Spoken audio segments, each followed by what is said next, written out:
मत जाना, मुझे छोड़ के मत जाना। पहले तो उनकी आंखें ही घायल कर देती हैं, इतनी खूबसूरत आंखें उनकी, जी पलकें जो है ना ऐसे मुड़ी हुई। কাশ্মীর থেকে একটি মেয়ে স্বয়ং ভগবান শ্রীকৃষ্ণকে সশরীরে দেখার জন্য বৃন্দাবনে আসেন।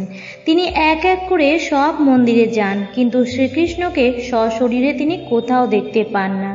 তখন তাকে এক ভক্ত বলেন, তুমি যদি সত্যি শ্রীকৃষ্ণকে সশরীরে দেখতে চাও তাহলে বৃন্দাবনের নিধি বনে যাও।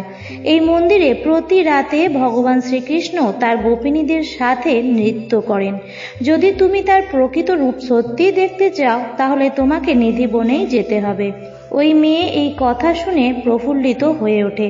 সে তৎক্ষণাৎ নিধিবনে গিয়ে উপস্থিত হয়। সবার আড়ালে মেয়েটি গাছের এক ফাঁপা ডালের তলে লুকিয়ে পড়ে। তারপর মেয়েটি রাত 2:30টার সময় ওই মেয়েটি এমন কিছু দেখতে পায় যা দেখে সে স্তম্ভিত হয়ে যায়।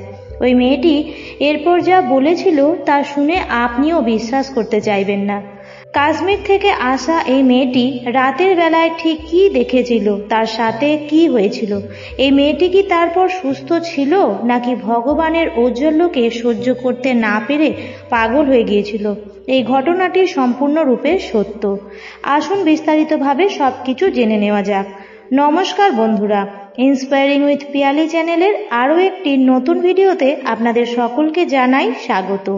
এই কাহিনীটি পুরোটা জানার জন্য ভিডিওটি শেষ পর্যন্ত দেখার অনুরোধ রইল। আর অবশ্যই কমেন্টসে লিখবেন জয় শ্রীকৃষ্ণের জয়। তো চলুন বন্ধুরা বিস্তারিত আলোচনা করা যাক।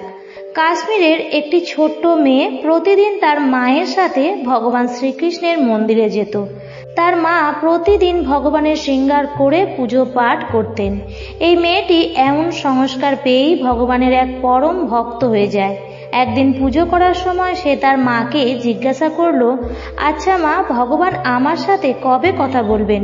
এই কথা শুনেই তার মা বললেন, যখন তুমি প্রভুর মতো বড় হয়ে যাবে তখন তুমি তার সাথে কথা বলতে পারবে। সময় চলতে লাগলো এবং এই ছোট বাচ্চাটিও একসময় বড় হয়ে উঠল।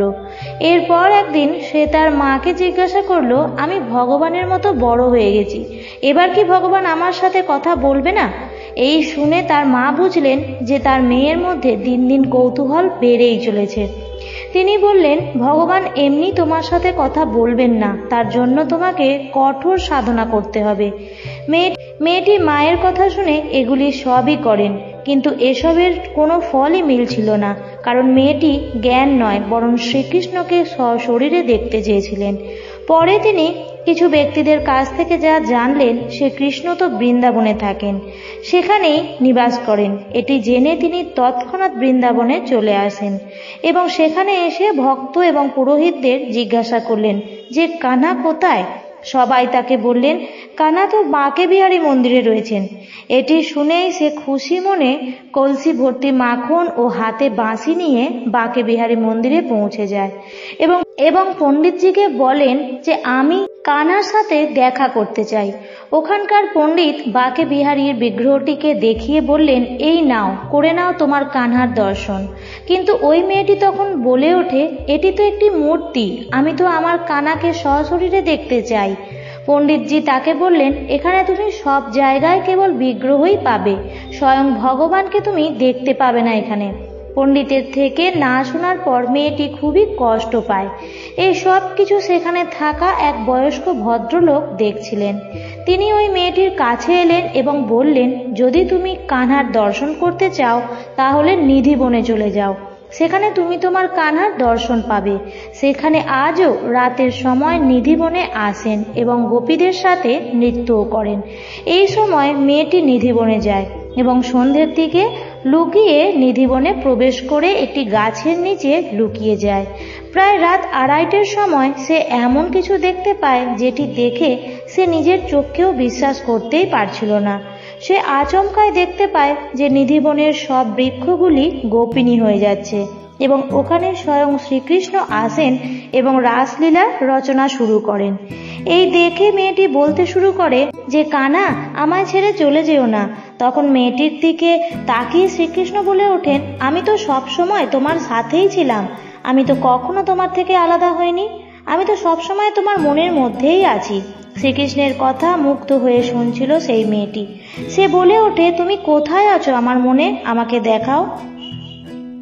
এরপর শ্রীকৃষ্ণ তাকে এমন রূপ দেখালেন যেখানে প্রত্যেকটি বস্তুতেই সে কেবল শ্রীকৃষ্ণকেই দেখতে পাচ্ছিল। এসব দেখার পরে মেয়েটি অজ্ঞান হয়ে মাটিতে পড়ে যায়। যখন তার চোখ খোলে তখন প্রত্যেকটি জিনিসের ভেতরেই সে শ্রীকৃষ্ণকে দেখতে পায়, সেটি মাটি হোক বা পাখি হোক বা অন্য কোনো প্রাণী হোক না কেন, অথবা কোনো বৃক্ষই হোক, সব বস্তুতেই তিনি ভগবানকেই দেখতে পাচ্ছিলেন। আপনি শুনে অবাক হবেন যে এই মেয়েটি পরে শ্রীকৃষ্ণের সাথে বিধিপূর্বক বিবাহও করেন। এই মেয়েটিকে ভক্তরা আজও মীরা বলেই ডাকেন, এবং আপনি যদি কখনো বৃন্দাবনে যান তাহলে আপনিও এই মীরাবাইকে দেখতে পাবেন। বিভিন্ন ইন্টারভিউয়ের মাধ্যমে তিনি দাবি করেছেন যে তিনি স্বয়ং শ্রীকৃষ্ণকে দেখেছেন এবং তার রূপের বর্ণনাও তিনি করেছেন। প্রিয় দর্শক বন্ধুরা, আশা করছি আজকের এই ভিডিওটি আপনাদের ভালো লেগেছে। আপনারা যদি কখনো নিজেই নিধিবনে গিয়ে থাকেন তাহলে আপনাদের অভিজ্ঞতা অবশ্যই কমেন্টে শেয়ার করতে ভুলবেন না। বন্ধুরা, ভিডিওটি ভালো লাগলে ভিডিওটিতে লাইক করতে ভুলবেন না এবং এই ধরনের বিভিন্ন দেবদেবীদের মাহাত্ম্য এবং পৌরাণিক কাহিনী সম্বন্ধে জানতে এই ধর্মকথা চ্যানেলের সাথেই থাকুন। আর হিন্দু ধর্মের মাহাত্ম্য প্রচারের জন্য ভিডিওটিকে বেশি বেশি করে শেয়ার করুন। ভালো থাকবেন, সুস্থ থাকবেন, ধন্যবাদ।